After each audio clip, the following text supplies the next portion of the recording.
राजा प्रताप सिंह की दो बेटियां थी। वो अपनी दोनों बेटियों को प्यार करते थे। पहली राजकुमारी का नाम कला और दूसरी राजकुमारी का नाम काव्या था। राजा को एक बेटी की चाह थी, रानी को बेटी की कोई चाह नहीं थी। वो अपनी दोनों बेटियों के साथ खुश थी। एक दिन राजा रानी से कहता है, मुझे बहुत चिंता सता रही है कि मेरी सिर्फ दो बेटियां हैं। इसमें आपको चिंता क्यों सता रही है? दोनों बेटियां आपकी ही है और अपनी संतान चिंता कैसे हो सकती है? मुझे इस बात की चिंता नहीं है कि मेरी दो बेटियां हैं, बल्कि मुझे अपने राज्य की चिंता है। कल को दोनों राजकुमारी की शादी हो जाएगी और मेरे बूढ़े हो जाने के बाद राजा यहाँ का राजकुमार ही बनता है। लेकिन मुझे बेटा नहीं हुआ, इसलिए मैं चाहता हूँ कि हमें एक बेटे के बारे में सोचना चाहिए। आप सही कह रहे हैं, इस बारे में तो मैंने सोचा ही नहीं था।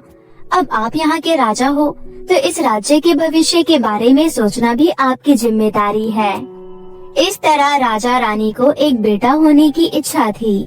कई महीनों बाद रानी गर्भवती होती है और 9 महीने बाद रानी को तीसरी बार बेटी हो जाती है। राजा की दोनों राजकुमारियां बहुत खूबसूरत थी, लेकिन ये तीसरी काली पैदा हुई थी। पूरे राज्य में शोर मच गया कि राजा के यहाँ तीसरी बार लड़की पैदा हुई है, वो भी काली। रानी परेशान होते हुए राजा से कहती है, महाराज, आपकी दोनों बड़ी बेटियां कितनी खूबसूरत है और ये इतनी काली। हमें तो तीसरी बार इस राज्य के लिए राजकुमार चाहिए था, लेकिन बेटी वो भी काली, इससे तो कोई विवाह भी नहीं करेगा। ये सब तुम्हारी लापरवाही का नतीजा ही होगा। तुमने खुद का अच्छे से ध्यान नहीं रखा होगा, तभी ये काली पैदा हुई है। राज्य का राजकुमार चाहिए था, लेकिन ये क्या हो गई। ले जाओ इसे मेरे सामने से, मैं इसकी शक्ल देखना नहीं चाहता हूँ। सच बताऊं, मैंने भी बेटी की चाह रखी थी, लेकिन मुझे बेटी हो जाएगी ये मैंने सोचा भी नहीं था। लेकिन अब कुछ नहीं हो सकता। हाँ, ये मैं भी जानता हूँ कि अब कुछ नहीं हो सकता, लेकिन मैं इसे अपनी पहली दोनों बेटियों की तरह बिल्कुल प्यार नहीं करूँगा। लेकिन जो भी हुआ, ये हमारी बेटी है। हमें अपनी ही बेटी के साथ इस तरह का भेदभाव नहीं करना चाहिए। मैं नहीं मानता इसे अपनी बेटी, ये मेरी भूल है। इतना बोलकर राजा वहाँ से चले जाते हैं। रानी अपनी तीसरी बेटी का नाम काशी रखती है। काशी को अपने पिता का प्यार बिल्कुल नहीं मिलता था। रानी अपनी जिम्मेदारी समझकर काशी का ध्यान रखती थी और उसे प्यार भी करती थी। इसी तरह कई साल बीत जाते हैं और काशी बड़ी हो जाती है। एक दिन काशी अपनी दोनों बड़ी बहनों के साथ बैठी थी। राजकुमारी कला राजकुमारी काशी को कहती है, काशी, मुझे नहीं लगता कि तुम हम दोनों की बहन हो। अगर तुम हमारी बहन होती तो हमारी तरह खूबसूरत होती। हाँ काशी, मुझे तो ये भी लगता है कि तुम्हें रानी माँ पक्का कहीं से उठा कर लाई होगी। वो क्या है ना, हमारी रानी माँ बहुत दयालु है। तुम्हें कहीं सड़क के कोने पर देखा होगा तो उठा कर ले आई होगी। तभी वहाँ पर रानी आ जाती है।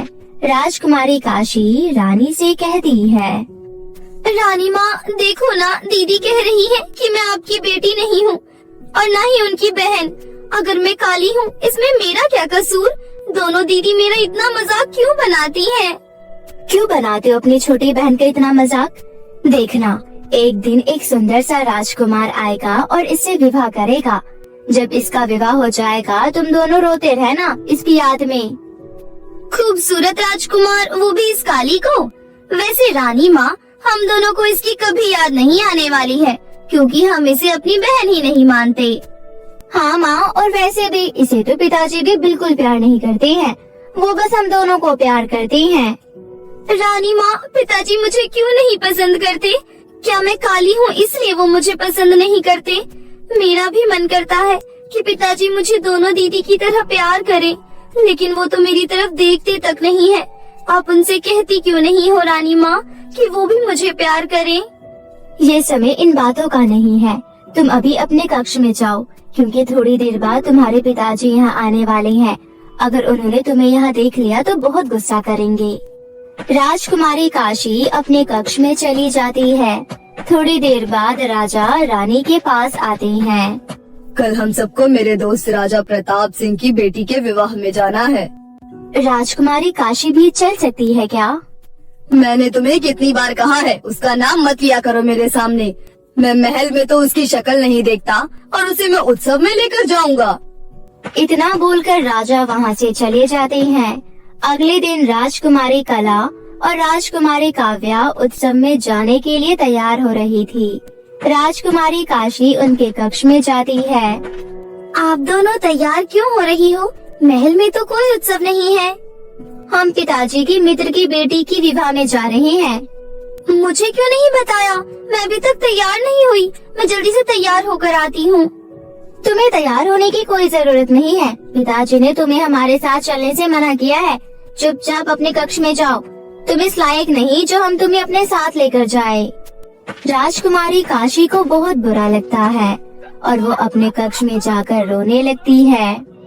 भगवान, आपने मुझे इतना कुरूप क्यों बनाया? मेरे अपने पिताजी ही मुझे अपनी बेटी नहीं मानते।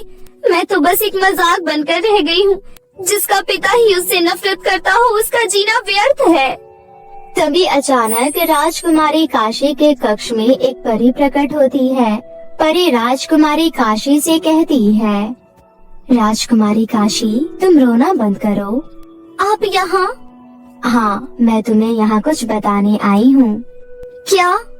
कुछ साल पहले तुम्हारे पिताजी ने हमारे परीलोक की एक परी का बहुत मजाक बनाया था। लेकिन क्यों? क्योंकि वो परी काली थी। तुम्हारे पिताजी के मजाक बनाने के बाद काली परी को बहुत गुस्सा आया था और उन्होंने तुम्हारे पिताजी को काली राजकुमारी होने का श्राप दिया। श्राप मिलने के बाद भी तुम्हारे पिताजी ने काली परी का बहुत मजाक बनाया। तुम्हारी दोनों बड़ी बहनें खूबसूरत है, लेकिन तुम्हारी वजह से ये श्राप पूरा हुआ। लगता है राजा रानी को इस बारे में याद नहीं है। लेकिन परी, ये सब कुछ मुझे क्यों भुगतना पड़ रहा है? मुझे अपने पिताजी का प्यार चाहिए। मैं गोरी होना चाहती हूँ। मुझे नहीं लगता कि इससे पिताजी को कोई सबक मिला है, बल्कि जो हो रहा है मेरे साथ हो रहा है। मैं तुम्हें गोरी नहीं कर सकती हूँ, लेकिन मैं तुम्हें एक तरकीब बता सकती हूँ।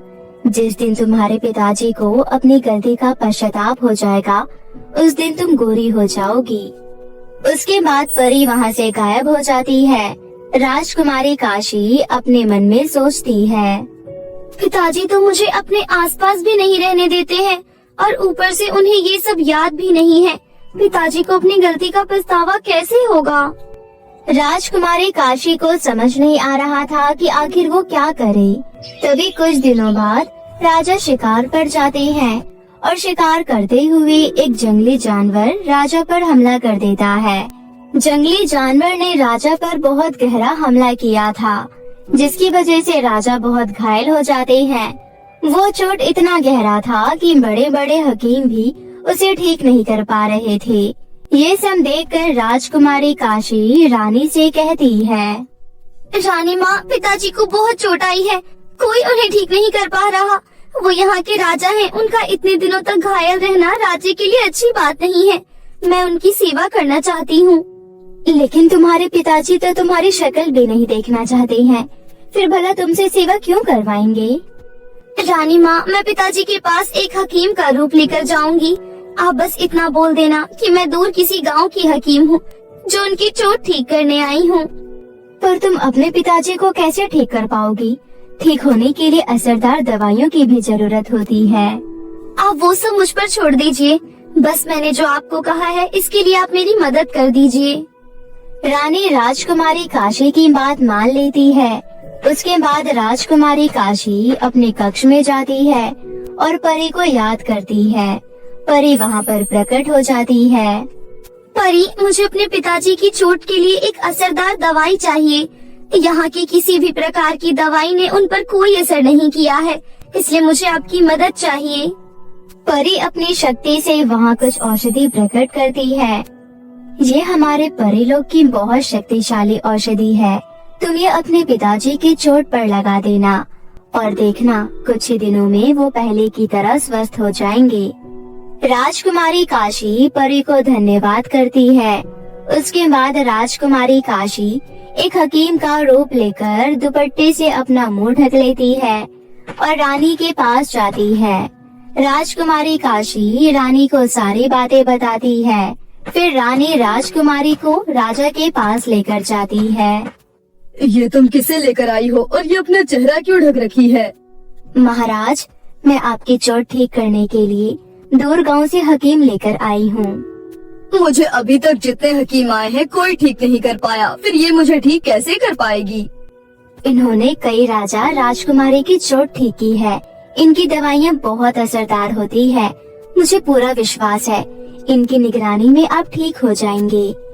कुछ दिनों तक राजकुमारी काशी हकीम का रूप लेकर परी के दिए हुए औषधि से राजा की खूब सेवा करती है। धीरे धीरे राजा की चोट ठीक होने लगती है। तभी एक दिन राजकुमारी काशी राजा की चोट पर औषधि लगा रही थी। तभी अचानक खिड़की से जोर का हवा का झोंका अंदर आता है, जिसकी वजह से राजकुमारी का दुपट्टा चेहरे से हट जाता है और राजा उसका चेहरा देख लेते हैं। ये देखकर राजा हैरान रह जाते हैं। मतलब इतने दिनों से मेरी सेवा तुम कर रही थी? हाँ पिताजी, मुझे माफ कर दो। मैंने इसके बारे में आपको नहीं बताया। मुझे आपकी चोट देखी नहीं जा रही थी, इसलिए मैंने ऐसे करने का सोचा। तुम माफी क्यों मांग रही हो? माफी तो मुझे मांगना चाहिए कि अपनी ही बेटी से मैं नफरत कर रहा था। जिन दो बेटियों को मैं अपनी जान से ज्यादा प्यार करता था, वो दोनों तो मुझे कभी देखने तक नहीं आती, और तुम इतने दिनों से अपना चेहरा छुपाकर मेरी सेवा कर रही थी। मुझे खुद पर धिक्कार है जो मैं अपनी बेटी से सिर्फ उसके काले रंग की वजह से नफरत करता था। मुझे सबक मिल गया है, अब मैं कभी भी किसी के काले रंग की वजह से उससे नफरत नहीं करूँगा। राजा को अपनी गलती पर पश्चाताप हो जाता है। तभी अगले ही पल राजकुमारी काशी अपनी दोनों बहनों से भी ज्यादा खूबसूरत हो जाती है। यह देखकर राजा रानी हैरान रह जाते हैं। उसके बाद राजकुमारी काशी राजा को काली परी के दिए हुए श्राप के बारे में बताती है। हाँ, अब मुझे याद आया। कई वर्ष पहले एक काली परी ने मुझे श्राप दिया था। मेरी पहली और दूसरी बेटी खूबसूरत हुई, जिसकी वजह से मुझे लगा कि उनका श्राप विफल हो गया है, लेकिन तुम्हारे पैदा होने तक इस बारे में मैं भूल ही गया था। राजा राजकुमारी काशी से माफी मांगने लगते हैं। राजकुमारी काशी अपने पिताजी के गले लग जाती है। इस तरह उस दिन से राजकुमारी काशी के जीवन में सब कुछ ठीक हो जाता है और वो हंसी खुशी जीवन व्यतीत करने लगती है। दोस्तों, कहानी अच्छी लगी तो वीडियो को लाइक और चैनल को सब्सक्राइब करें।